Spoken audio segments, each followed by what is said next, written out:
Hey friends, happy Monday, April 3rd. It's nice to be with you. I'm Father Bill Hill, priest at Holy Spirit Catholic Community in Rock Springs, Wyoming. I'll give you a reflection on the daily readings. The daily readings are listed down below. When I'm done, click the link, read the readings prayerfully, and then turn off the screen. Spend some time with God before you move on to other things. Lenten Community Penance Service tomorrow night at Our Lady of Sorrows, 6 p.m. We'd love to proclaim God's mercy and forgiveness for you. Priests from the region will be gathered with us. There are extra times this week of reconciliation, and then don't overlook that we have Holy Thursday, Good Friday, Holy Saturday before we hit the joys of Easter Sunday.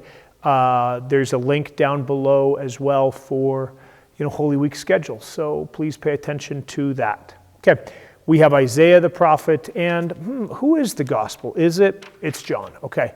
I wasn't sure if we were switching it back to Matthew or not, but Isaiah and John.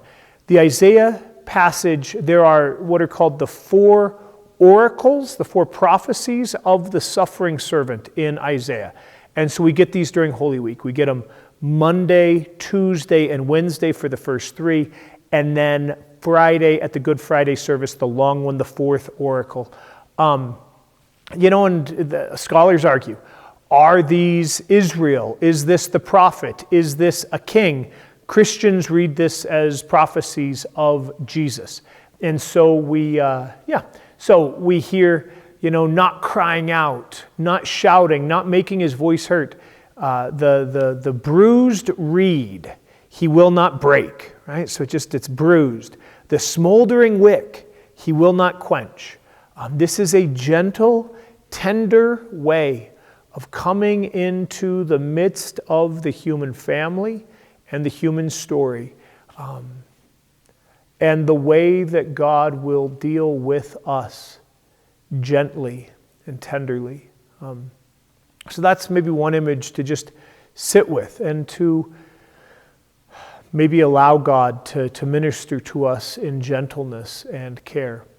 Then in the second part of this, there is God who grasps us by the hand, leading us, guiding us. You might imagine, a small child.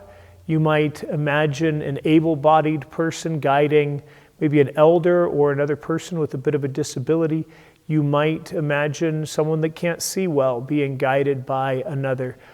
Just that tender image of grasping by the hand, not dragging along, not pulling, but tenderly and gently leading and guiding. Can we appreciate God who deals with us in that way? And especially to experience that with Jesus as he continues or as he walks again with us and in us, the Holy Week walk.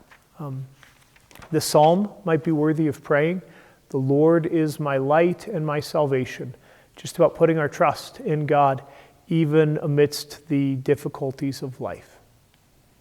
The readings from the gospel are going to be about the last week of Jesus' life. And so we hear about Jesus having a meal with friends in Bethany, Lazarus who was raised from the dead and his sister, Martha and Mary. But always there is more happening than just, eating, filling bodily needs. And so Jesus is anointed for burial, and Mary anoints Jesus in preparation. And the Christ is the anointed one, and this is Jesus who is anointed and prepared, not just for another week, another to-do list, but who is prepared and anointed to be the suffering servant.